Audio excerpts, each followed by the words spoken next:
Cool. What's going on, everybody? I'm Derek with Happy Hollow Wellness. Lucky enough to have Coach Wade with us from the Ogre Compound. Appreciate you coming out and talking. Today we're just going to give you guys a quick rundown on a couple different topics. Basically, we're just going to be going off the handle, talking about a couple different topics. We might run off the rails a little bit, get a little sidetracked. If you guys have any questions, throw in the comments. We might get to them or we might not. We'll see how it goes. This is something that we did as an idea, just kind of off the cuff, so it's going to be very informal. And what we hope to glean from this is not necessarily the same things you hear in all the different podcasts. We're gonna review a bourbon because we're men. That's right. And we drink bourbon. And, but we wanna cover a few things training wise. And then gym wise, and what we have in this area, and we talked earlier, is there is this great amount of gyms in the Middle Tennessee area. It's a great resource where you can find a place to train in person, or if you prefer remote coaching, or if you need one or both, you can find a place that's a fit. And while one of the things that we talked about, I coach Derek powerlifting, but clearly he is a coach. And so one of the things we'll talk about is why would a coach need coaching? And there's several different ways that we'll go with that, but we'll get into that later. We started with a basic list of questions, and how we did this is we messaged each other. We created 10 questions that we wanted to ask each other, and will we get to all of them? That remains to be seen. We'll just kind of see how this goes. So you start. All right. Well, my biggest question is, how do you stay so injury-free throughout your whole lifting career? First off, how long have you been training for? I trained quite a bit as a teenager, and and I'll try to be brief with this. Sure.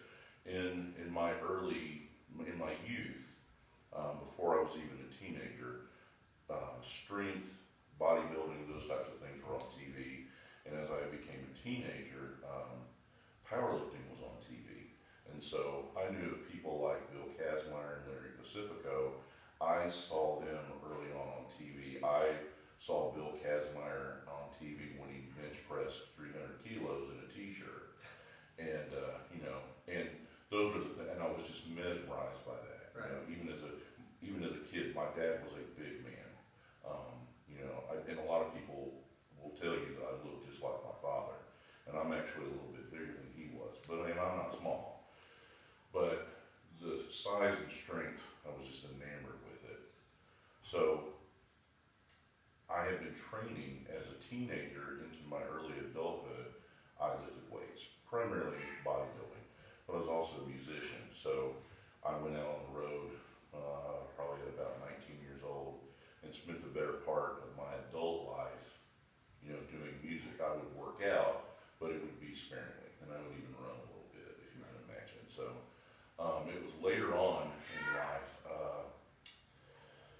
mid-90s, I started training, working out. I was trying to lose weight.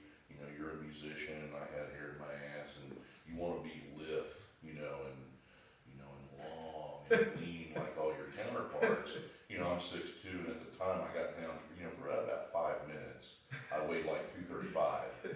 And I was miserable. Right. I'm like eating 2 oranges and a plum for breakfast, and my second meal would be a cup of yogurt, and I'm like, this sucks. And so I started lifting weights again, just to, like, I don't want to be so skinny that I'm not, Right. and even at 6'2", 235, I'm not a little guy. Right. Again, I felt miserable, so I started lifting weights, and immediately my body started responding. Mm-hmm. So it was a few years later, a friend of mine that I worked with at the time convinced me to go do a bench press meet. I went to the meet. I'm like in a pair of beach pants and a t-shirt. I have no idea. And I met Anthony Clark there, who, if you don't know who Anthony Clark is, you should definitely Google him. World champion powerlifter, first guy to bench press 800 pounds. It was was surrounded by controversy and all that, but the thing that I took away from that, I saw Anthony, he put the bench shirt on in front of us. Back then, everybody used equipment. Right. And I saw him with my own two eyes. He puts the shirt on in front of us, and he was a reverse grip bencher. I saw him do 3 paused reps with 700 pounds. I had never seen anything like that. And then he was so nice, and he was so humble, and I had this big, great time. And then me and Sam, the guy that convinced me to do the bench meet, we went to Hooters afterward with all the guys and had beer and wings, and I was like, I love this. I found my people. This I have found my space. So that started, you know, a love for training strength again. And at first I was just like, I just want to train. I'll see if I'm strong, you know, and then I'll compete again on down the road. Mm-hmm. And so I started doing powerlifting training. This is before the advent of the internet and what we have today, where there's this plethora of not only information, but avenues to get that information. Sure. Basically, we depended on finding out, and I know this is more long-winded than I wanted, but Love it. the avenue then was Powerlifting USA, the magazine, or if somebody faxed or mailed the flyer to the gym. So, which is so archaic now. You know, now we know it meets everywhere all the time. Right. And so I didn't have a coach, and again, there wasn't YouTube and stuff like that. And so I found a gym. I trained at downtown Nashville, and I would just read and kind of form my own program, Sure. so to speak, because I just didn't know. Yeah. It was probably in 1996, 97 that I was referred to Brad Gaines, that owned Gaines Fitness in Hermitage, and that really began my journey of learning to really train. Because I thought, I'm training 6 days a week, I train an hour in the morning, I train an hour in the evening, I'm kicking ass. Yeah, it's in the magazines. Bodybuilders are doing it. Right, Yeah. you know, and little did I know, you know, I really had no idea. And I trained with Brad for about a year, and I did a couple of competitions, push-pulls and stuff like that. I later met his brother Chris. Both of them had played football at Vanderbilt. Greg had played football at UT, went on to have a pro career in Seattle, and I'm not sure, I want to say he finished in St. Louis, but I could be wrong about that. One of the other brothers, Jeff, ultimately owned the gym as well. So it was Brad owned the gym. I trained with him for about a year or so, did some small meets. Chris, his brother, bought the gym, and I started training with him, and he was more powerlifting oriented, and that's where it really came into being. And so I started doing full powerlifting meets, and was pretty good right out of the gate. And so this was what timeline now? Late 90s. Late 90s. And so at that point, now you have the internet, you know, and you're scouring and looking for things. And I did my first international meet in 1999. And so while this is important, I'm still kind of searching for how I'm going to train, and how Chris coached me, you know, for a while became the basis of that. And I found this 8-week routine online. I don't remember even where. And then he had some things some percentage kind of based progressive overload programs. And so that's how I started. Ultimately, I realized that if I'm going to do this, because I've done an international meet and realized I have a shot at being pretty good at this. Right. So I started doing research, and I started, at that point, I had written for several magazines, and I was writing for a magazine called Power Mag, and that's how I met Bob Schaefer. And I introduced myself to him, and we became fast friends, and I was telling him about my training, and he made some suggestions, and then he and I started collaborating. And in the interim, I was collaborating with a lifter in Texas, Tom McCullough, who runs the Texas Powerlifting Scene website. I don't know how much content, so, you know, this is 12 Right. years ago. Right. And so I knew, because I was not 20, I'm in my early 30s, and, you know, we're taught, even in my heyday, Sure. you know, when you're a kid, you know, once you turn 40, well, you're just done. Lay it down, pick up golf. Yeah, clubs. you know, or just relax, you know, Right. just chill out, you know, you've worked hard, you Yeah. know. And so I knew that I was behind the curve, so to speak, and I knew that I didn't want to be 40 and done, so I had to develop a system that not only made me strong, but would allow me to continue doing this in the 40s. Yep. And so I worked extensively with Tom he had a squat routine that I liked, but the volume was so much that I couldn't recover. Mm-hmm. So I did some discussions with him.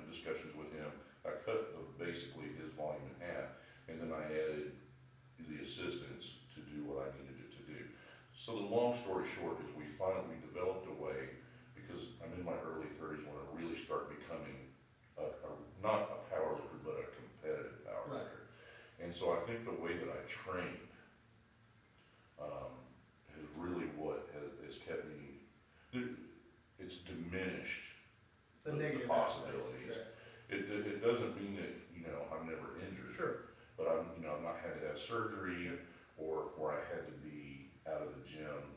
Yep. You know, and we took a philosophy that, you know, if the day's not a great day, then we take what the session gives us, Right. and the only bad session is the one you miss. That's right. You know, so the other reason simply is I'm built for this. You know, I'm not a guy that juiced up to 300 pounds, Right. and I'm not condemning. You do whatever the hell you want. Yep. I'm just telling you what I did. Yep. You know, I made a choice to be drug free, and there's a story behind that, but we'll cover that another time. But that was just my choice. Right. But I'm genetically big. I'm big boned and big hands. We'll look at this head. And so, I mean, this is a double XL strap, bro. You can't just get that. You can't go to Walmart and buy this thing. Right.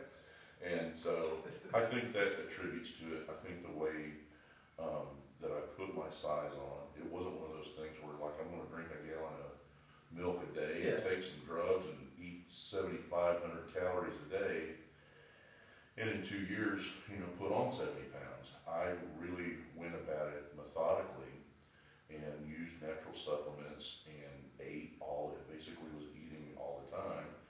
And, you know, I would average about 10 pounds a year for probably the first 6 or 7 years that I was competitive. That's patience. And, well, I mean, that's what it took. And that was the other thing. I think that's what saved me, is I knew Yep. I couldn't put a timeline on this. Right. And we've had this discussion where I'll have what I think are talented lifters with a lot of potential, Mm-hmm. but then they come in and let's say they're 250 to 300 pounds away from elite. And they want, well, I want to be elite in 2 years. Right. And is that possible? Sure. It's you know, improbable, yes. Right. Impossible, I would never say. Right. You know, Right. that it's impossible, but it's, you know, I'm very familiar with the pathway, and, you know, so it's going to be. Well, because you it's see gonna it be tough. nowadays. I mean, like the current trend is now to, you know, get the more volume in, get the more training sessions in, and you're seeing the totals go through the roof Sure. competitively, and so you kind of have to figure out like what's the middle of the road here. Is there going to be a Well, and I think that's why it's so important to have a coach. Mhm. I think what you do in that circumstance as a coach, and it's a learning curve as a coach as well, because you have to learn, each individual is a little differently, and I think what worked for me, what made me become seemingly bulletproof for the majority of my career, is I did the same thing. right? My routine, my week one was the same as the week one that I did 6 training cycles ago. Right. The workload was just different because I had a bigger lift. Yep. And I would assess my training from meet to meet, and I'd pick 1, maybe 2 things to go, this is a weakness. Yep. You know, I think what happens, one of the bases of Westside. You know, Louis has said this to me directly, is, you know, you have to pinpoint your weaknesses and train those and bring them up. I think the other thing that you have to do is what is good about your lifting, what is strong, you have to maintain that. Yep. So there's, you know, there's a real, you know, and a lot of times, sometimes people want to compete 8 weeks apart, you know, so it's not a lot of time, you know. Right, yeah, yep. And the wear and tear of that is, you know, is real. It's Yeah. very valid. So you got to have a coach that's going to help you stay realistic.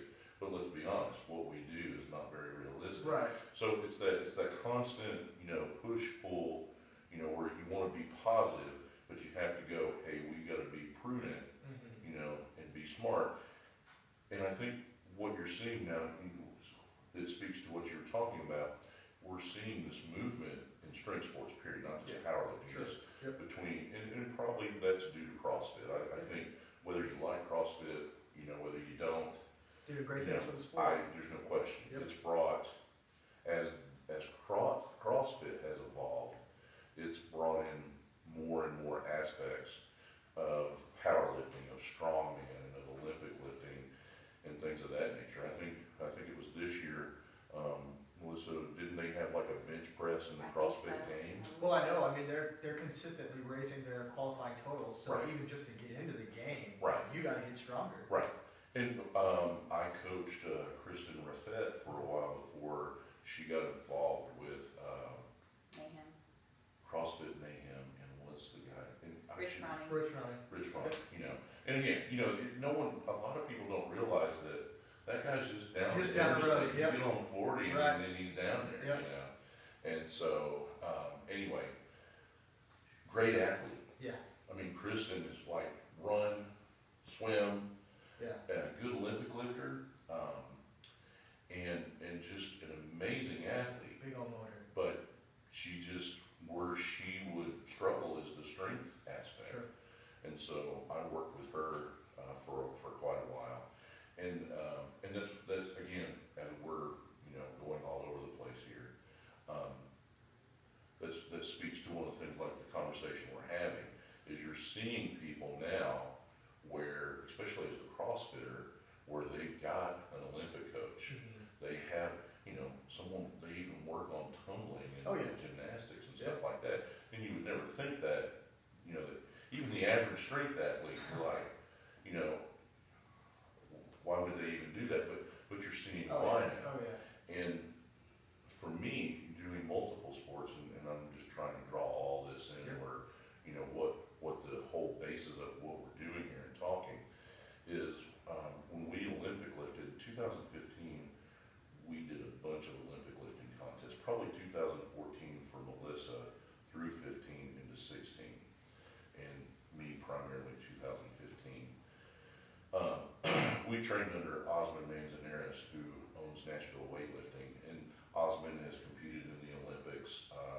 I can't tell you how many times he's won, you know, nationals, a bunch. Yeah. And really great guy. Awesome. And he and I have we've had a good rapport, a good connection, and always did well competing with each other. We would handle each other. Yeah. And you know, just the schedules and everything prevented it from it being long term. Yeah. And but you know, a lot of people ask me, you know, because I coach a bunch of people on bodybuilding.com, you need a coach? And I go, well, what I've learned is I'm really good at self-coaching powerlifting. Sure. But I've also done this for, Right. you know, like I said, my first international meet was 99. You know, so this is a long time ago Yeah. now, you know. And it doesn't seem like it, but apparently it's a long time, you know, long time. And, but I had trained it, and I had trained it well enough that I was prepared to qualify for Pan Am's one year, and I was only training it twice a week. But what I learned by training it 3, sometimes 4 times a week, and how he structures his programming, I was able to draw from that and go, what if I applied this to a couple of things that I'm doing? Right. And then having to be like the hybrid type thing Sure. that we were talking about Right. earlier. Because there's times where, you know, Melissa and I both have been training I'm in the other room while you guys are finishing and I'm doing log press or circus dumbbell.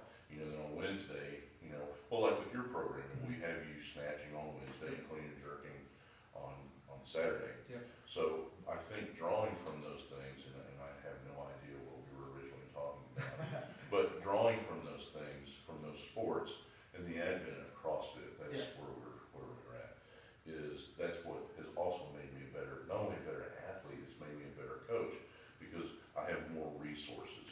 We have a tendency, you see it, I think, more in Olympic weightlifting. I think, you know, this isn't a judgment, it's just in my observation, where you have the traditional Olympic weightlifters and coaches. Yeah.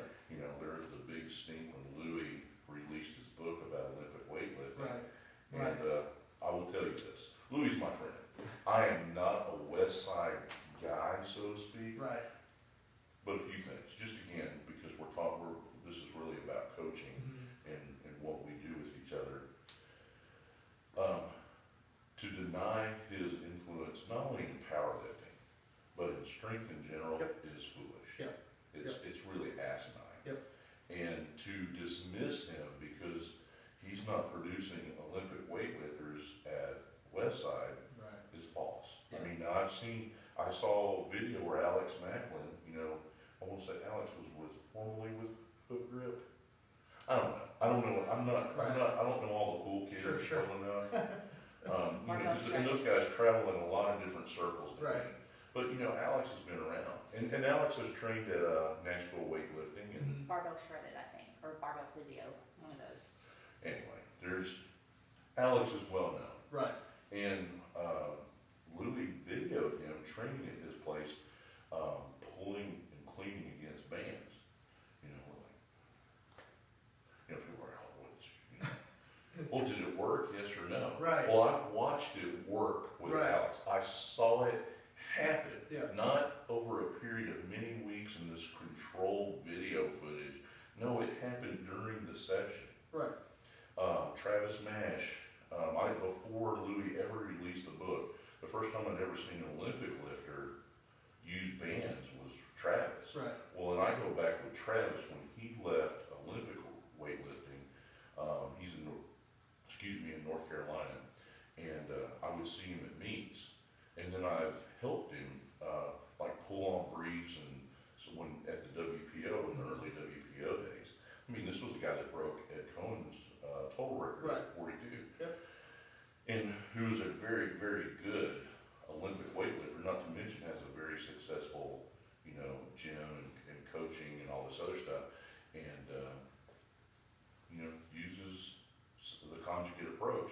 And so there's some things where in my training that I liked the concept of, you know, people go, well, where did you come up with the deadlift routine? Right. Because you know, we front squat. Yep. That's what we start with. Mm-hmm. And I have found for me, I'm always a better deadlifter if I come in and I do something to warm myself up, Sure. and then to kind of wake that central nervous system and get the juices flowing. And then the trap bar is something that I developed with Bob Schaefer, because we thought it was a much safer way to deadlift heavy. Yep. and really train our power. Yep. And then we would train our deadlift. We would do it progressively, but in a short, say, microcycle, Yep. like 5-6 weeks, and stay within a 70 to 90% area.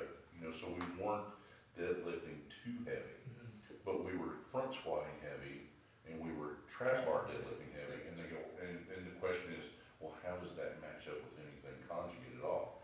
Because it's all PR based. Yeah. We're not doing 3 sets of 10 Right. or 2 sets of 3.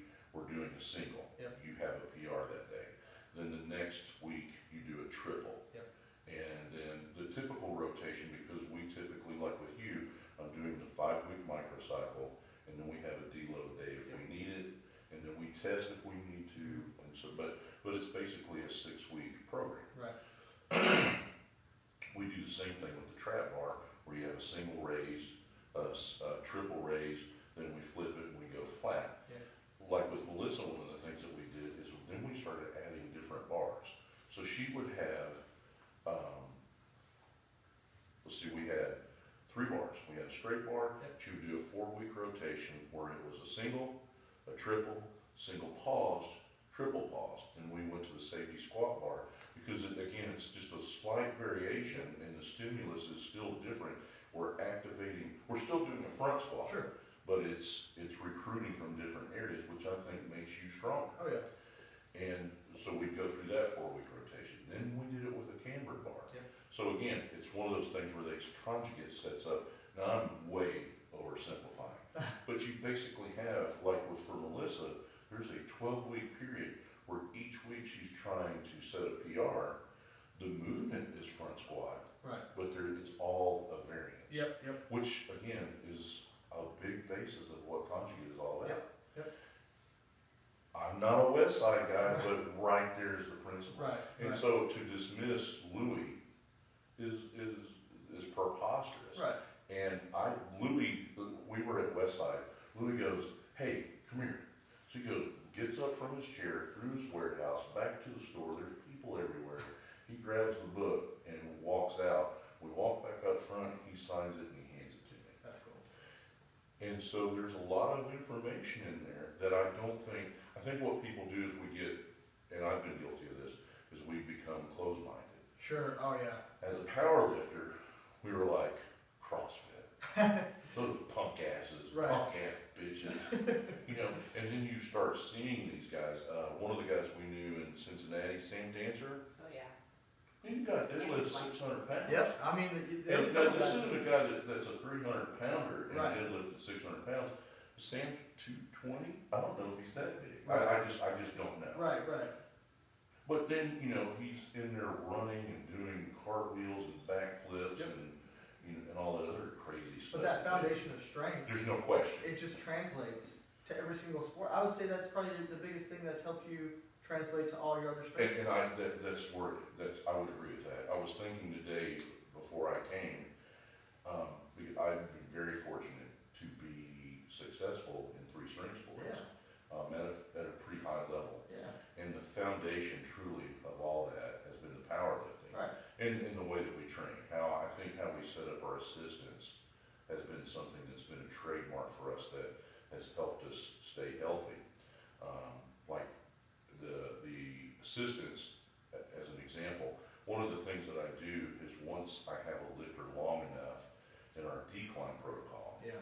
well, we do the decline, and it's not a typical work, the fixed decline bench that you use a wide grip with to hit the lower part of the pec. Mhm. This is a very steep decline, and that is a whole different conversation. But one of the things we do as assistants, the assistants is set up to assist the bench press. So we do 3 sets of 12. We don't do a 6 or an 8 or a 10. We do 12 because you'll tend to use a little bit lighter weight, but that repetition level makes you recruit the fibers just a little deeper. Yep. But it's not so heavy that it becomes a detriment, because I want the heavy to be on the big movement. Right.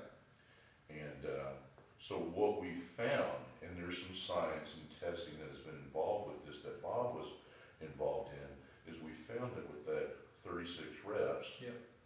that it helped you develop, because it wasn't so heavy. You're not doing a side raise with a 50-pound dumbbell where I'm not saying those are ineffective. That's not what I'm insinuating. But as a strength athlete, especially as a power lifter, the 2 injuries that we see most commonly are the knees, and I think even more so the shoulders. Yeah. Oh yeah. We made an emphasis on the rear delts. We did not train front delts because we're benching heavy twice a week. I'm not saying you shouldn't do that. I'm just saying just typically.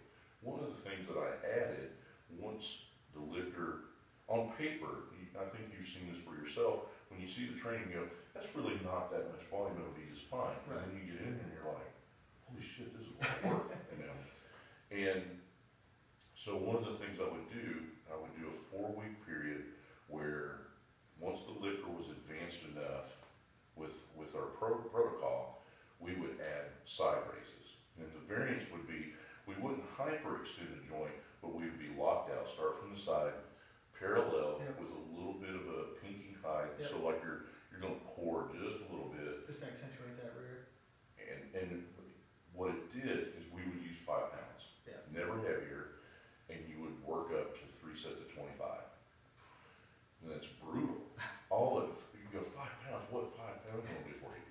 try this. After you've benched and you've done some lat work, do your rear delts, take a pair of 5-pound dumbbells and do 25 reps.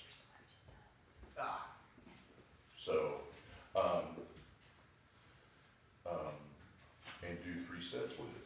We would only do that for 4 weeks because of too long a period of time, it does become a detriment. It becomes abusive to the joints and the connective tissue. But what we found out is that by doing that, we do a 4-week on period, a 4-week off period, and let's look at it like this. Why would you do that? Because that's really the big question. We've all known big power lifters bench press 500 plus pounds raw, and they tear their pec. Yeah. Now these are guys that got these big giant pec muscles, right. and you're like, how can that possibly happen? Well, here's the question I'm going to ask you: how many times you know several people that have torn pec, Yep. but how often has it been from the inner pec out versus the tie-in Right. in? Yeah. Almost always, Always. it's where the tie-in Yep. is. Now, how can that possibly be? This guy's a 500-pound bench presser. He's got these huge pecs, and his deltoids look like a 16-pound shot put. How can that happen? And it's the musculature is there, Sure. no question. Sure. But there's been no focus paid to the conditioning of the connective tissue where all that is connected. Yeah. So it becomes overpowering to the inserts and where all that ties in. Yeah. And so that's what we address with that movement. Needless to say, other than from an Olympic lifting issue, I've had very little I have some. I'm 53.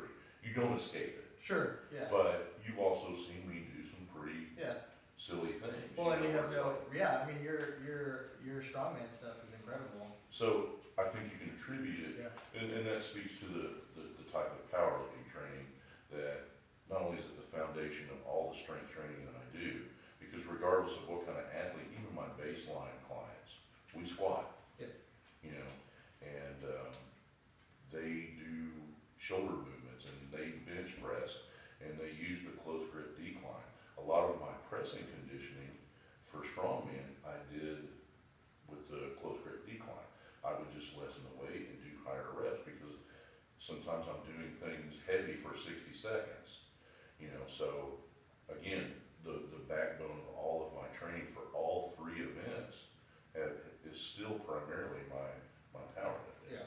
So that's a really long way of answering that. Remember, you asked me to do this. No, that's So, perfect. so go ahead, That's go on, perfect. go on. Should we switch that one out, or Yeah. I mean, we can switch the mic over if you want to. How do I do that? You just unplug it and pop it into the other one. Any of the other ones. Bear with us. Highly technical. Yeah, I'm not That's sure. right. Turn one of them on the side, or Yes, I see it. No, those are. I don't think this one has that option. I think it's got to be on the bottom. Bear with us. You can actually throw it on the tripod if you want to. Is anybody signed in? Oh yeah. Really? I'm always, whenever we do stuff like this, or like when I write in a magazine or something You're like that, wondering, I'm like, nobody is ever gonna see this. man. And I'm always shocked. I don't think you realize how influential you are. Well, I don't think it's necessarily me. I think it's more that people are just paying attention to a lot more things. Yeah. Oh, than for you sure, think. for sure. You know, we, I'll just have to hold it. Pull it out. The case is the problem. Ah, I gotcha. So I'll just hold it. I'll try. Oh man, shoulder. Hold on, everybody. this is going well. I mean, okay. First one, right? We'll buy some stuff. Right. This Jennifer always gets on me. She goes, "You just like to buy shit Jennifer doesn't get on you, does she? all the time, all the time." Which it doesn't seem like she'd be that way. Oh man, I love watching. Did you see her soccer game post? Her screaming on the. I Well, go she like, was at the house last night. She was telling This us is about still it. alive. They can still hear you. Okay, perfect. so yeah, that could be a whole. The dynamic between Jennifer and I could be a whole conversation.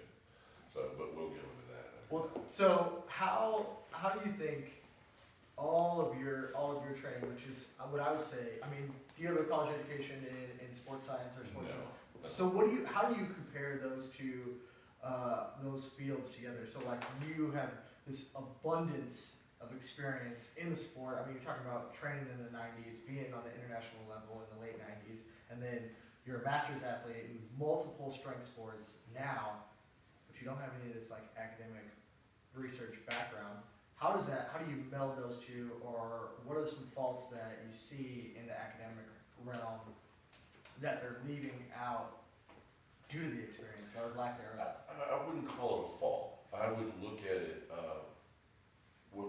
as we're talking about Jennifer, the dynamic with Jennifer and I is adding Erin Thomas doing her program. Yeah. Now, I feel strongly that Jennifer, and I'm not speaking for her, she was doing well on my program, but I think there was two obstacles. Three. One is I was in too much control. I mean, that's a fact, and I think Melissa would tell you, and I think you've seen it, where I have learned that coaching, out of necessity, I was a controlling coach. Sure. As athletes have become more dynamic, a Melissa, a Corey, yourself, my son, Jennifer, just in our little gym, you learn that it's much more collaborative effort. Yeah. Because you really, especially as the higher level you get, the feedback from the athlete becomes more and more crucial. So, basically what I'm trying to do is teach the athlete, you drive the bus. Right. And then what I'm gonna do is like over here, I'm gonna go, let's, just a little to the right, a little to the right. Yep. And because if the lifter's not driving, then they don't want it bad enough. Right. So when you bring in someone like Erin, and I've got a great history with Erin. Erin and my son grew up together, and so, Erin was this big, but he's brilliant. Yeah. Brilliant, Yep. super smart guy, who's got a very athletic background. What Erin lacks is the extensive experience that I have. But that doesn't diminish. Yeah. You can't, Takes time. here's the thing, you cannot argue with results. Yep. And they don't lie. Right. Once it becomes factual, it's truth. Yep. And all that Jennifer has done is flourish into that. Yep. Personal feelings aside, now I will admit, I was pissed initially. I was like, fuck that little dude. That's not what I said. That's called comedic relief. Right. Once I embraced it, what my strength was for Jennifer was the experience, but is also the competitive experience. It's one thing if we went to go compete at the Old Hickory Championships Right. outside of Hermitage. Yes. It doesn't diminish the importance of the meet, Yeah. because I'm the type of coach that if you want to fly to Belarus and try to win the IPF World Championships, I'm in. Yeah. You want to go to Murfreesboro and try to win the Rutherford County, Tri-City Area Championships, Yeah. I'm in, and I'm going to give you the same thing that I give to Jennifer. Right. But I think in that instance, what you're looking at is the flow of the meet. Yeah. How, with Jennifer, it's going to be the strictest of the strict judging. You're going to have a 2-hour weigh-in, when she was cutting to 57 kilos, which she has, is tough. Yeah. Then you have 2 hours to not only replenish, but to be warmed up and ready to go. Yeah. And then you got to lift that heavy ass weights, and you're going to do it in about a 3-hour period. Yeah. That's all 3 attempts and all 3 lifts, and you have to be on point. Well, I have that experience. Yeah. And that's just, you just can't walk in and go, yeah, I got this. Yep. It's like you're used to driving my Kia, and then now you're in a high, top fuel, Right. trying to go 300 miles an hour in a Right. quarter. I will tell you, that's not, one is I'm gonna shit my pants and I'm gonna crash in the wall. and I'm gonna do that in an eighth of a mile. Right. So, you have to go through to be good at those things, there's a certain process. So I wouldn't say that there's a fault. I think the big thing that the numbers guys lack simply is experience. Yeah. but you know, look at the Aplift guys. Mhm. There's a menu of guys on there. There are PhDs, Yep. and you know, Dr. Cody Hahn did my phone interview. I mean, listen to me. I sound like I'm from, you know, Slapback, Alabama, you know, driving a turnip truck, delivering cabbage. Well, you know what's going on. You know, so it's like, but you know, this guy's like, you would think that Cody like takes the cap off when he goes home, and he has this big exposed brain. Right. Because these guys they're really smart. Right. You know, I'm still struggling like doing Excel sheets and sending email without screwing that up. So, but the thing that they don't have is the experience. We had a conversation, I'll use Melissa as an example. Melissa is turning 46 this year. So she's in the midst, huh? Yeah, right. Thanks. Just quick call out there. Tell the whole world how old I'm Let's gonna just be. say that stuff. We're past the age of sensitivity, little lady. Go on. But again, in the training, I think that we do speaks volumes. Look at how she looks, look at how she works, and you wouldn't guess her to be, Right. you know, approaching 46. You know, sometimes. But we were having this discussion, making some adjustments to her training. You know, I said, why don't you consult some of these people and see what they've got to say? And I've been around long. Well, I'll give you a classic example.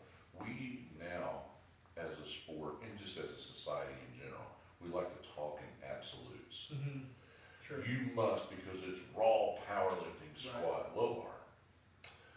When I first got into the sport, we were all squatting low bar in our loose suits. Yeah. And as the suits and the gear got more extreme, for me, I had to squat a much more high bar, or I was just too far forward. Right. And as a master lifter, especially someone, you know, Melissa's been an athlete all her life. So the one thing that none of us escape is, one, is father time, and two, wear and tear is real. Yep. I've been very fortunate and very blessed, but I don't escape Yeah. tweaks. Right. You know, I don't escape injuries. It happens. And that becomes cumulative over time. Yep. And so when you're 25 and 30, you have your perspective of your experience, which may be 5, 10 years, Mm-hmm. versus someone that, and you're trying to tell a 45-year-old what to do Right. and how they want to have a difference with the guy that's in his 50s. And so the question I asked her, I said, how old are they? You know, this one's in their 20s, this one I think is 35. What is their experience with the decade of 40 to 49? Yes. Well, that would be none. Right. And I go, well, I know them intimately, and here's what you're going to find out. And so that's where some of it, because a lot of these guys now that are bringing the analysis, you know, which is a basis of Aaron's training. Yeah. And it's awesome. a Great. big deal, Yeah. you It's know. awesome. And just to give you an idea, I don't know how all that works, but in Aaron and I's conversations, we're starting to find a way where we can actually quantify Mm-hmm. like some of the unorthodox stuff. Because he's, and I could be full of shit here, but he's asked a couple of times. I made him a video just explaining the bench system that I coach, that I have you using. Mm-hmm. And he is very intrigued by that close grip decline, because it's very unorthodox. Mhm. Not a lot of people, you know, are out there doing it. Mm-hmm. But they said the same thing about board presses and using bands and chains Right. in the early days too. Right. That doesn't mean I'm comparing myself. I'm just saying Right. strength is where you find it. Yep. And if it works and It it works. doesn't create an injury and it makes you better, I'd ride that horse. Yeah. for a while Exactly. and Yep. see where it Yep. takes Might you. be some value there. So I think what happens in that case is, it's not a diminishing thing, it's will the analysis catch up with the experience? Mm-hmm. And I think that leads you to where Jennifer is right now. Mm-hmm. She's got a guy who's clearly the brains behind the numbers, Mm-hmm. and then he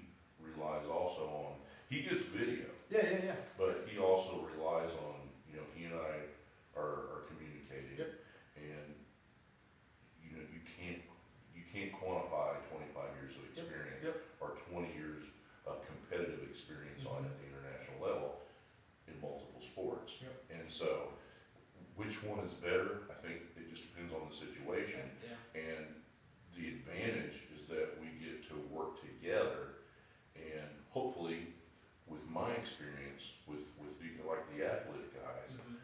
I can be an influence. You know, who knows where all that's going to go? Right. There's been discussions of podcasts, of webinars, and Yeah. stuff like that. So it's, you know, if we were going to go to a steakhouse or like this bourbon we're going to try, do you want to hear one guy's version? Well, what if he likes his steak well done? Yeah. I don't like him anymore. I don't want to eat with him. Right. But there's people that did that. Right, yeah, yeah. And so why is that diminished? You know, so the answer to the question is, I think versus it being negative, I think what it lacks right now, as we have technology catching up, you know, to what we do now, Yeah. is it's quantify. How do you quantify someone that's been in the game 25 years? You know, I think what it's going to come down to is how we collaborate and make that information, which is the whole genesis Yep. of what you and I do. Yep. A lot of people go, well, they're competing. Well, maybe we do.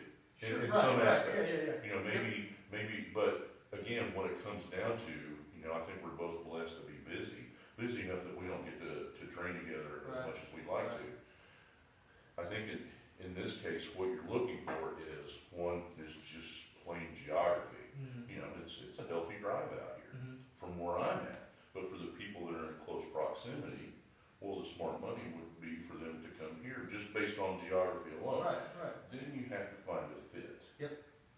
And that's not always, it's not just like going in your local gym. Yeah. Just look at the sport. She and I were having this conversation on the way over here, where I think you're seeing strength sports more so clearly and obviously like a CrossFit athlete. Look at MMA. Mhm. You know, and we know those types of guys. Mhm. You have an MMA fighter who has a head coach. Yep. But then he has a wrestling coach. Yep. He has a strength and conditioning Yep. coach. Yep. A boxing guy, a wrestling guy, All its rehab guys. a jiu-jitsu guy, and any number of things. Yep. And to become successful. Yep. And the more advanced we get, because you're seeing the totals. Yep. You know, like when I squatted 1,000 pounds, you were a badass when you did Yeah. that. And it's not diminished, No. but I squatted 1040 in gear. Mhm. Now you got a guy like Ray, Yeah. who's probably gonna squat 1,100 pounds Yeah. with a pair of knee braces. Yep. And you got that kid Payne in Texas. Yep. I watched him. I was right there and saw him squat 935. He's 19. Yep. Yep. You know, now what do you attribute that to? I mean, are we that much smarter? Are we eating that much better? Well, Payton is a super heavyweight, so he's basically on the same food plane that I am. Right. All of it. All of it. So Yep. what do you eat? Everything. Right. You know? Yeah. But what's the difference now? Well, clearly we're smarter. Mhm. We have Uplift guys like Aaron Thomas, Dr. Cody Hahn. We have guys like you that have experience, but have education, where we just didn't have those types of outlets and opportunities. I think the other thing that we have now, and again, this all goes back to the advent of CrossFit, you have now, we became power lifters because when we were done in high school and college, it's like, well, I'm not gonna be in the NFL. Right. What am I gonna do? Mhm. Well, we did strength sports. Right. And I never played college football. I was traveling the world as a musician. I wore Sounds like pink a rough pants life. and had hair in my ass with a lot of earrings. But it was hard. Yeah. It was really hard. So what you have now is you have kids, and I had this conversation with, what's Superman in the USAPL? He's an African American because we have to put politically correct. Right. And his name just escapes me. Oh, I know who you're talking about. David Ricks. David Ricks. Yeah. David Ricks. Yep. Great guy. Yep. And you can always tell the master power lifters when they're sitting and talking, because we all have a little bit of gray hair and we all wear glasses. Dave is basically the same. Dave may be a little older than I am, but he's crazy strong. conversation we had at Nationals last year is what he saw, because now you're seeing these junior and sub-junior kids are winning open. Yeah. Chloe Dublin is a freshman in college now. Yeah. And she came to our gym, Nova Compound, because everybody loves Jennifer. She's the star, you know, and she's famous. And so, Yeah, that's how I found you. yeah, that's how people have found me. Yep. When I trained Melissa Garrett. Yeah. You know, you've never met Melissa, but Melissa's like 6'3", Mm-hmm. big girl, Mm-hmm. and she sticks out like a sore thumb, just like Jennifer does. Right. You go somewhere, oh, Vanessa, and I'm like, the fat guy's always Chopping up there. her. It's just ridiculous. Right. It's real But funny. anyway,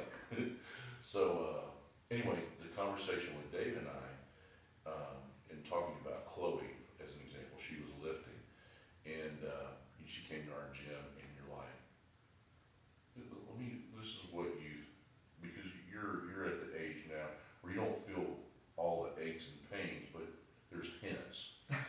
You know, you're a dad. I don't know now, what you're talking about. You do too. There's no damn way. But Chloe at the time is like 18 years old. She lives outside of Indianapolis somewhere. Drives down that morning, gets out of her car. Hey, what's up, everybody? Warms up for like 15 minutes. Does the little leaping. Is it Agile Tiger? Something leopard. Supple leopard. Whatever. Well, a little aside. In 2016, we were at Nationals. I was coaching Jen and some other lifters. Yep. And in my day, you do the rules briefing, you know, it's like, all right, team breaking, we all start banging iron, get warmed up. Right. Because we're doing man stuff, we're badass. Yep. Everybody Break out the drops foam down on rollers. the floor and starts foam rolling and choking shit to Yeah. everything they could, Yeah. pulling pipe and drape over. I'm like, what the hell? Not enough bands. So anyway, it's a different world. Anyway, Chloe comes in, foam rolls a little bit, stretches a little bit, and then walks out, built, braces, squatted in the mid-threes, double. I'm like, well, that's pretty damn strong. I'm impressed. Yep. And then does a double with 402 in the deadlift. Now, I could say, she's a girl. Right. But no, she's 18. Yeah. Yeah. And if I drove 5 hours, I'm going to go, beer? Right. Yeah. And let's take a nap. Yeah. Now. There we go. Yeah. I'm not going to go, let's do a couple doubles. Yeah. Squat. I'm not doing that till tomorrow. Right. Right. So it's just crazy. And what that speaks to is the conversation that, you see what I did there. There was some comedy and I told another story and a couple of asides, and now I'm bringing it all back. I know. So I'm taking notes. So Dave and I finally get to this. What he said is like what I was talking about. We all played football, baseball, basketball, soccer, track and field.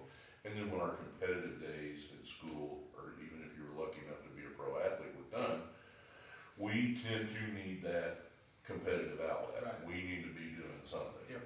And with these kids, they're choosing it as their sport. It's the same thing using MMA, where you have these kids that wrestled, you know, or maybe boxed, and then as they got older, like when you saw the first Ultimate Fighter, Sure. you know, that series, you know, these guys had a background in wrestling or boxing or something like that, and then they, you know, later learned how to, you know, karate or whatever martial arts, and now truly these guys are mixed martial artists, Tacticians. and now they're starting at youth. Yep. You got these kids, they're wrestling. BJJ at 3 years old, Right. and then there's just keep going on and And on. it's the same thing in strength sports. Yep. You know, Yep. I started Wes lifting weights when he was 8. Now, you know, before, let me tell you 2 things about that. Everybody's like, it will affect their growth plates. One, is there any evidence that We don't know. points to that? We don't know. And so, but we have no problem with our 5-year-old putting him on a wrestling mat or putting a helmet on their head. Yep. And Or off pushing him they until go. his arm Right. falls off. Yeah. You know, we have a kid, you met Grant this Yep. summer, didn't you? Yep. Yep. Grant has grown up in the gym. Yep. But we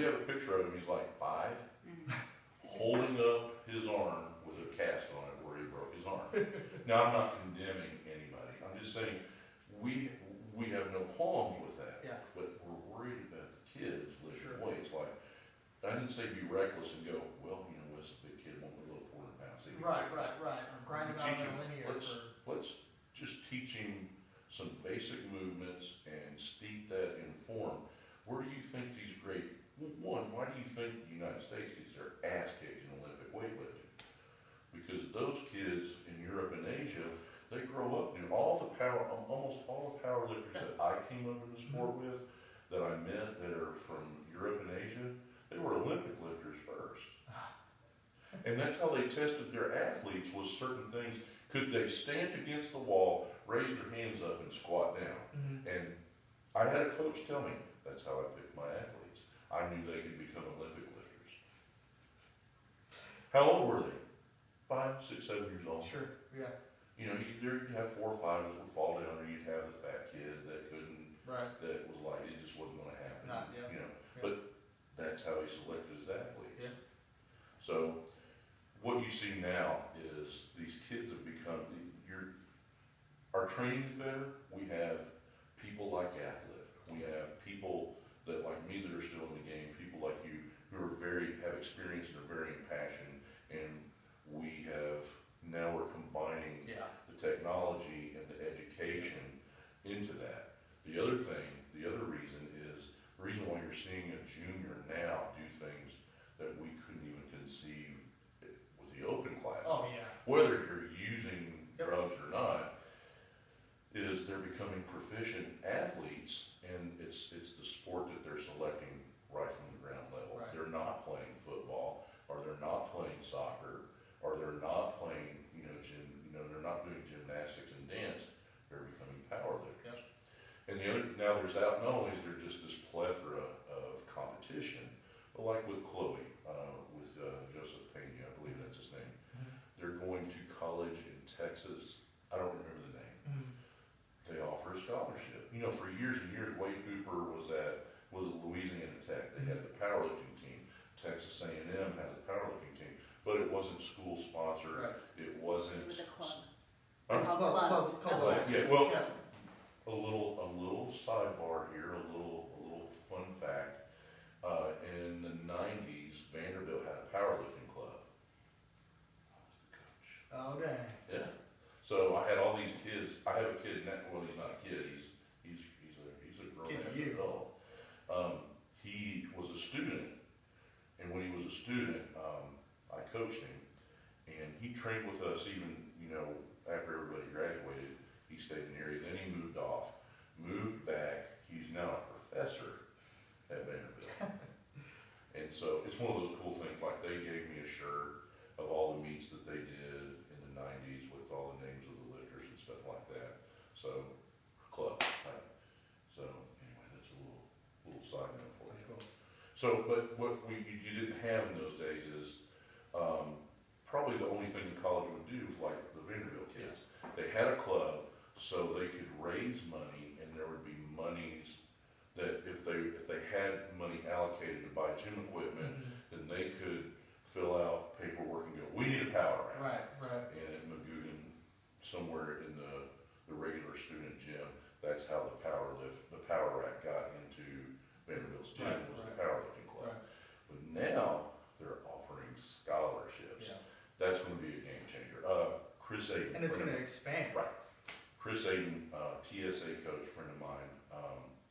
He is the powerlifting coach at Rutgers. Okay. He lives in Philly. Mm-hmm. And he's hopeful. I mean, not only is it a game changer for the athletes, which is the focal point, but for guys like you and I who are coaches, it is an opportunity, to expand our horizons as coaches. What if, I don't know, some school here in Nashville Oh sure. all of a sudden has a powerlifting team. Right now it seems unlikely. Well, what's it going to be like in 5 or 10 years? These aren't big giant schools, Right. but it's a small school in Texas. How long will it take to bleed through, especially to places like that have clubs like at A&M or Louisiana Tech and Rutgers? Right. So I think, again, I went the long way. There's a lot of information there to answer that Yeah. one question. So Well, the thing is, I mean, mean, it all, like, to summarize, it just seems like nothing. You said, like, right when we started out, how people today talk in absolutes. It doesn't really seem like anything should be spoken about in absolutes. Well, I think it's just like to go back to the low bar, high bar Yeah. debate. One of the things that I really try to teach, true strength, power that takes to be a successful strength athlete, regardless of what that may be, Olympic weightlifting, strongman, throwing, Right. is finding how you put the event in your wheelhouse. Right. And Yep. because the strength and the power is all derived from creating leverage. Yep. And so what I've gotten away from is trying to teach a high bar versus low bar is let me look at the lifter lift, and it's going to require probably a handful of sessions. Yep. And you start looking at, all right, I need to see this. Yep. I'm going to move you from low bar to a mid bar, Yep. but I need you to do this with your feet. And Yep. then you start making these adjustments. And I always use the analogy of NASCAR. Mm-hmm. You see the guy drive in, they need to make some adjustments on the car, and you see the guy put the wrench in and put a quarter wedge in the car. Yeah. You're like, what? It's called an adjustment. That's and exactly right. You've heard me coach this. Yep. If we tend to make full sweeping changes, that's what, we tend to do. And what happens when you do that is if it doesn't work or it creates an issue, it's really hard to dial that back to that spot. Yep. Whereas if we make a small adjustment, if it's not enough, you'll intuitively see it. Yep. And that word's going to be important later, intuitive. Yeah. If we got to come back, again, we've not dialed out so far that we can't reel it back in. So and you've seen me coach her in this manner, especially with strongman. Is she a great overhead presser? Yes and no. There's some issues with the form or balance. Circus dumbbell that we did at Yeah. nationals. Yep. It was a very arduous process. So one of the things we had, where her strength is those legs. Yep. She can pull and she can squat. Right. And she has the background of being a competitive Olympic lifter. Mm-hmm.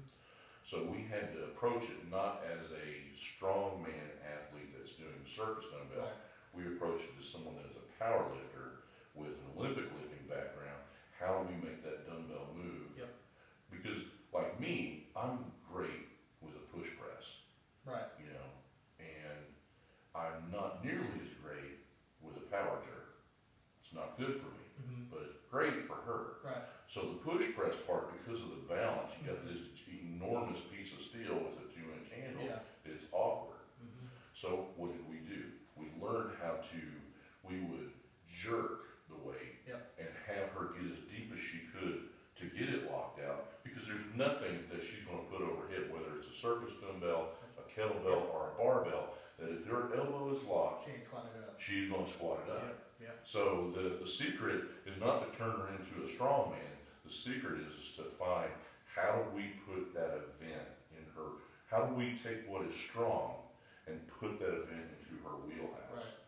So that's how we became successful. We get to the contest, all cycle long. Oh my God, she's going to zero in this event. And she did. She was Right. very competitive. Yep.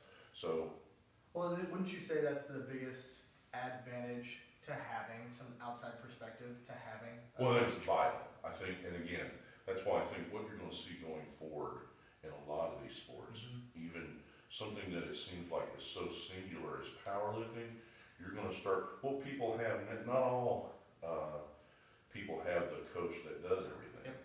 You got someone like Aaron his analysis is just premium. Yep. And he's really good with food manipulation and everything. Then you have a guy like me who has all this experience, and then like I know all this stuff about the esoteric supplements we've long forgot about. Mm-hmm. Why would you use alfalfa as a supplement? Well, why is it? Let's look at it in nature's. Right. This is going to be right up your alley because you've got the animals and everything. What color? Like if you get a basic clover hay or whatever the fescue or anything like that, once it's dried out, even within a week, Mm-hmm. is it still the same color that it was when bale alfalfa, it's Kelly green, Right. and it retains that. Now how, and why is it so sought after? Why is it coveted for livestock? Mhm. And then I'll tell you why they use it as a supplement. It's the mineral content. Well, what's so different? It's a piece of grass. Well, a little reading, Yep. which is we don't, only guys like Aaron and Cody, Video. I want to make video. you know, right? You can't YouTube this. The taproot of a main alfalfa plant Mhm. can go past 20 feet. Not so much with fescue or clover. Right. So what does that mean? Well, in farming, we've all learned, you learned in elementary school about crop rotation and 1 year, you know, you plant corn here and then soybeans here the next year. Maybe 1 year you don't plant anything and then over, you know, on the West 40 you do, you know. Yeah.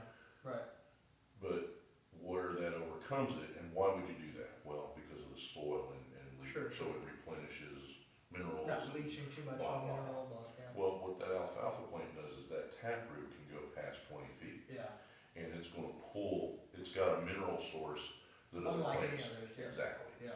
And so, why would that be a good supplement? Well, look at all the stuff we do plant-based, even plant sterols for testosterone Sure. boosting. You know, the cowboys in the old days would take a piece of that, like a root, sarsaparilla. Oh, yep, yep. I'm gonna Okay. drink the sarsaparilla. Yep. Well, a lot of people don't know as far as with the plant sterols, Mhm. that's one of the strongest natural test Natural, boosters known to man. Yep. So they get a piece of that root and they bite it and suck on it, and then they'd hang out on the range with the cows. So, Yeah. but they would chop up the alfalfa, put it in a gel cap, and use it as a natural mineral. Right. Because what we've found out with like certain types of multivitamins where it's that hard pressed Yeah. and they coat it.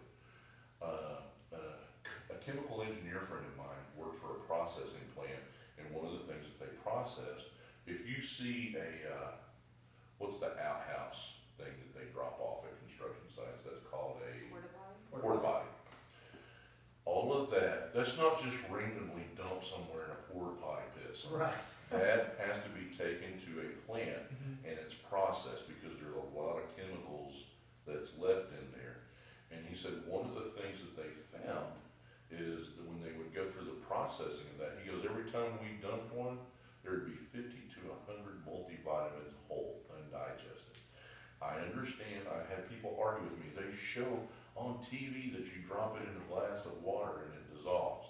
Well, they also show on TV that fried chicken that looks great, and I've done those photo shoots, and it's not even cooked. It's not cooked. Right. So I'm not so trusting of that Yeah. anymore. So we have found a wrestling coach that coached one of my kids in wrestling almost died due to the fact that he was allergic to the coating on a multivitamin that you can buy at Walmart. Wow. So now, what have we done?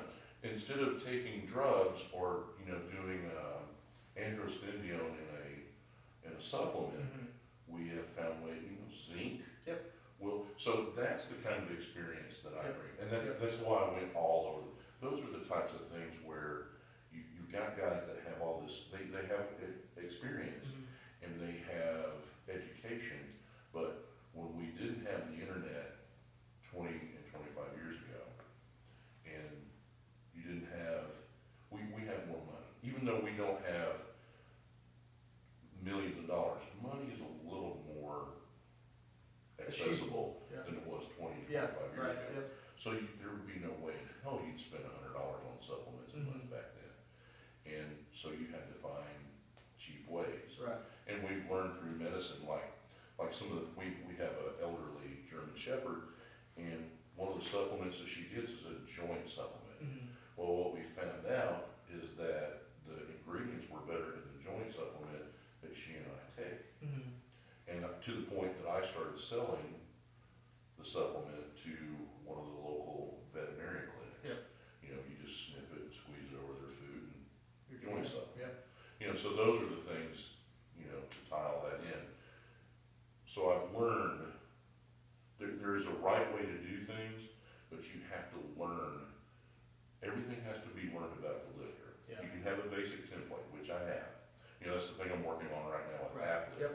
I'm trying to input all that and quantify it, you know, to fit what they're doing. But you're always seeking that. But the other thing is if it's in person, you know, like we've made adjustments with your form, it's like, try this, it's not that you're doing something wrong, Right. it's for you to be successful here, this is where you're strong. Yep. Let's put that in your wheelhouse, so to Yep. speak. Yep. So, you know, here's what I'm absolute about.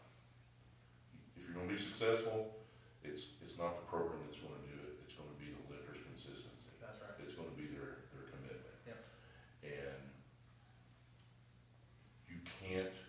you guarantee the results by not doing anything, you know, and a philosophical thing for me is, I see these athletes that do these interviews, and I know we've had this conversation in the past, where he goes, I gave 110%, well, you're a liar, Yeah. because that doesn't exist. Right. Yep. You did your best, or you did something less. So what's the takeaway from that?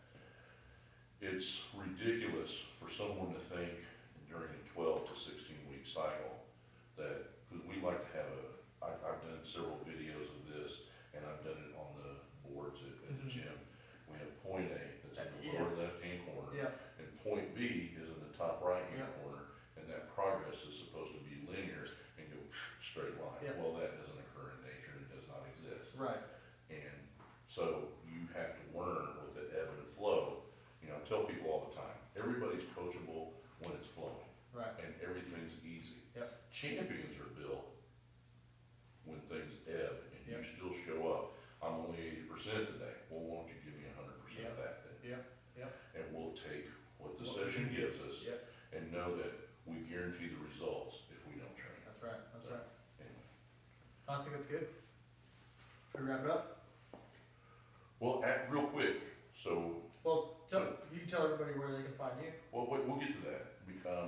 How did you find the Amber Compound? So I found it on that road video of Jen. So That's awesome. Yep. You know, and those guys, just to give you a little backstory, first Jim messages me out of nowhere. Hey, would you mind if Rogue came and filmed at your gym for a couple of days? I'm Yeah. like, well, what kind of, yeah, hell yeah. You know, and these guys were incredible. Now, you see all these shots and stuff that they did, and you would think there was this plethora of equipment. It is literally two dudes with cameras and a grip. There's three guys. Right. I have a small ladder in there. They grabbed the ladder a couple of times, but that's them. All that weird, you know, 'cause Yeah. like in a movie, you got that little train track thing. Sure. And they got, this is two dudes with cameras doing that. So it was in the editing. Of course, they shot tons of footage. Yeah. I mean, there's some great stuff that didn't even make the video. Right. But I do want to say this. First, Jennifer never had to mention me, and that was very gracious of her, and the fact that they even included it. Now, astoundingly, what a great story they did Yeah. with her. You know, and I'm very proud for her, Yep. for how they made us as a group in the gym look. You know, I couldn't write the check for that. Right. You know, so I'm extremely proud of that, because they made the gym look great, and I think really captured not only what we do, but, you know, what she does Totally. and how she's part of that Yep. whole situation, so, okay, let's do a couple more and then we'll Yeah. wrap this up. Yeah. One of the things is, what do you like about the Ogre Compound, and what element from there do you want to bring to Happy Hollow Wellness? Yeah. So the equipment that you offer is amazing. The camaraderie that shows up. I mean, there's a different crowd that shows up at 5 o'clock in the morning to do training. You know what I mean? That's early in the morning, and that's something that I've tried to create here. Some sort of like community-based, family-oriented atmosphere, because everybody's living their lives at 100 miles an hour nowadays, and so it's nice when you can kind of leave stuff at the door, no matter what's going on, and you can train it out, get your training in, cut it up a little bit in between, because you do got that 7 minutes. And, and so that's one of the things that I've tried to recreate at Happy Hollow Wellness is, just pouring into people, caring about them, getting to know the person, and it's, something that you're able to do in the smaller groups. There's not a ton of people that can fit into the gym, either of our gyms at one time, so you get to have that communication that you don't necessarily get to have at the big box gyms or at the CrossFit gyms or some of those bigger group fit classes. So. Well, now that you have trained there and you become part of the group, like you get tagged and stuff, Right. punch, and you're included, you're part of Team Ogre. Yep. What would be on a punch list for you? What should you would come to me as an athlete that trains there and go, Wade, I'd like to see this brought to the Ogre compound. What would a couple of those things be? Well, I'd like to see it grow. I'd like to see it grow, get bigger. I'd like to expand it because the services that are offered. It's one off, and there's so many different people that could benefit from it. For myself, the demographic that I deal with, it's not necessarily so competitive in nature, but the benefits that are reaped from the type of training that we do, it's amazing.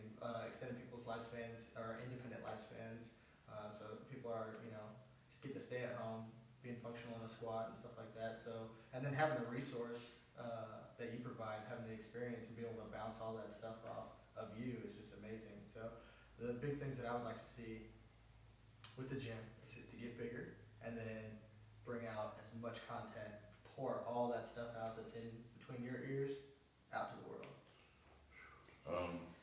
I know he doesn't want to. I know you don't want to hear that. That's where I get, I'm really good at here, but then you go, well, you're like I've got a great friend, and I promise this will be short-winded. He's a great guy, a great competitor. We had a conversation early in his career, and I go, well, what? Something came up, and he had a question. I go, why didn't you just call me? And he goes, well, you're really important. Well, that makes me really uncomfortable. Because I'm like, this is the magic that happens when I get up in the morning. And you tell me how different this is from what you do. If I'm not sleeping in any clothing, now don't imagine that. You'll never unsee it. I sleep with this cat. No, I really don't. So I get up. First, her alarm goes off, and she's out. I'm used to getting up early. I've trained at 5 and 5:30. I will fully admit now, I'm 53 now. At 4, when the alarm goes off, I'm like, oh. Now, I have a king-size bed for all the obvious reasons. Right. Now she looks little to me, but to the average dude, she's tall. Yeah. She's a big girl. Yeah. Yeah. And so there's her and I in the bed. Right. And we're dog people, and she's a dog freak. So there's You're not far dogs. behind. Yeah, that's true. But it's still her fault. Sure. Of course it is. Sure. So, but any number of times, Tucci, the little one, is at her feet. Yeah. Bella is normally between us. And then Abby, who, you gotta understand, I've had Abby since she was 2 days old. Yeah. Would sleep in my hand. Yeah. She's usually on this side. And Sierra just won't get up in bed, thank God. Yeah. So, but the process is like she gets up and they all follow her because it's time to eat, Yeah. go outside and use the bathroom and all that. And I kind of starfish because I'm a big guy. And then a lot of times I'm like, Bella's like, because of the heat that I Oh generate, man.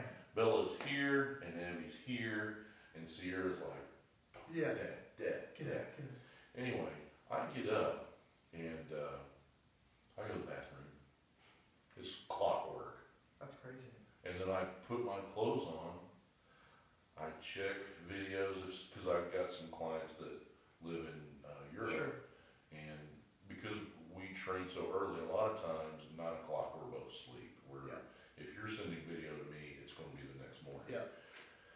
And Then I go into the kitchen and I get a cup of coffee and I fill one of my pockets up full of ice because the dogs thinks it's treats. And then I go downstairs and I feed the dogs ice and I drink coffee, and then I go to that cool refrigerator that's full of energy drinks and I grab the first one that I'm gonna drink.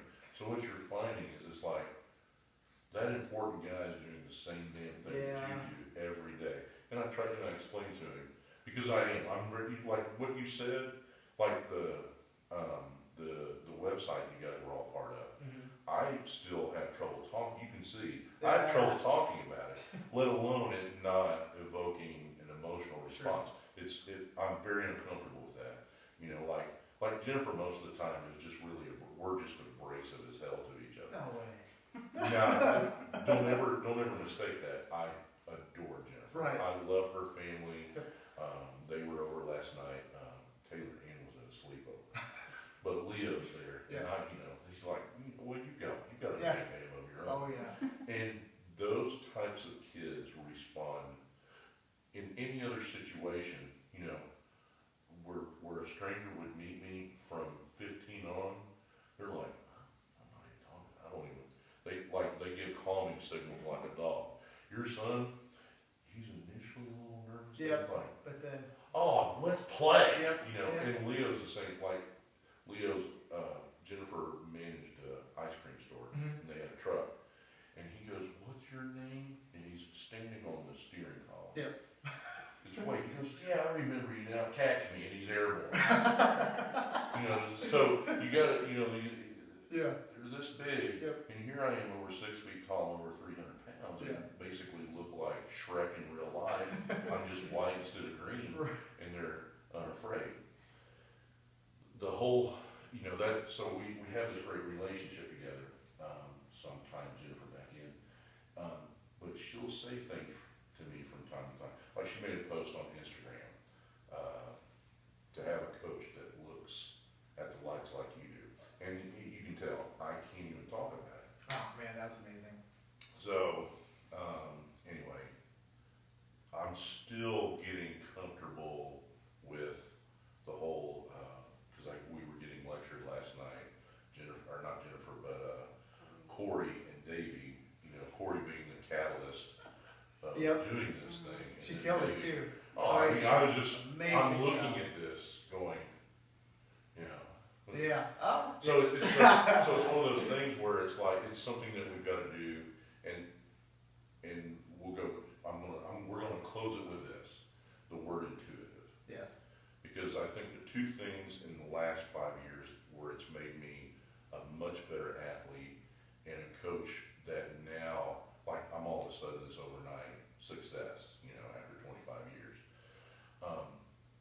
It's a collaboration, like we talked about, where coaches are like a guy like you, who is a coach, a very good coach, that is collaborating, having a coach you. Yeah. And the real secret is not your program. Right. It's not your coach. It's not even your athlete. It's the collaborative effort and relationship you create to make what you teach and what you coach become intuitive. Yeah. And that's been what has allowed me to not only be successful as a coach with people that have different backgrounds, whether it be, I've got wrestlers that win state and they attribute it to their strength training. Is it because I'm so great? The answer is no. What it is that I establish a relationship, and I think that goes to the basis of what we're talking about with what we do with our gyms, where it becomes this communal effort, which I think takes us back to the time before social media. And I'll preface it with this. I'm not saying that back in the 80s and 70s where I came from, because people go, not only did we walk back and forth to school in the snow, it was the awesomest time ever. No, it wasn't. It pretty much sucked. Right. There were reruns of Gilligan's Island. Yeah. And there weren't energy drinks. I don't know how you made it. What did we do? How did we make it? So the serious aspect of all that is there's a throwback that I have two real strong philosophies, and this is what I want to burden you with and the coaches that I work with and the athletes that I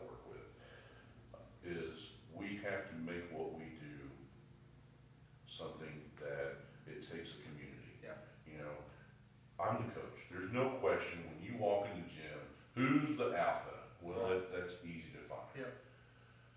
But to think that just because of me is why people are successful, like Melissa was with 3 strength sports, Jennifer with the IPF World Championships twice over, you know, Wes squatting 805 at 17 years old. I mean, these are great achievements, and I'm very blessed to be part of it. But it's a very collaborative effort. For me to do some of the things that I do, there's Wes is giving me input, Melissa's giving me input, and Jennifer is giving me input. You create this situation where everybody is there to be supported. Yeah. It's that community. Yep. And that's the throwback. I want us to continue with social media and all these great things that we have today, but I want to get back to the point to where it takes a village.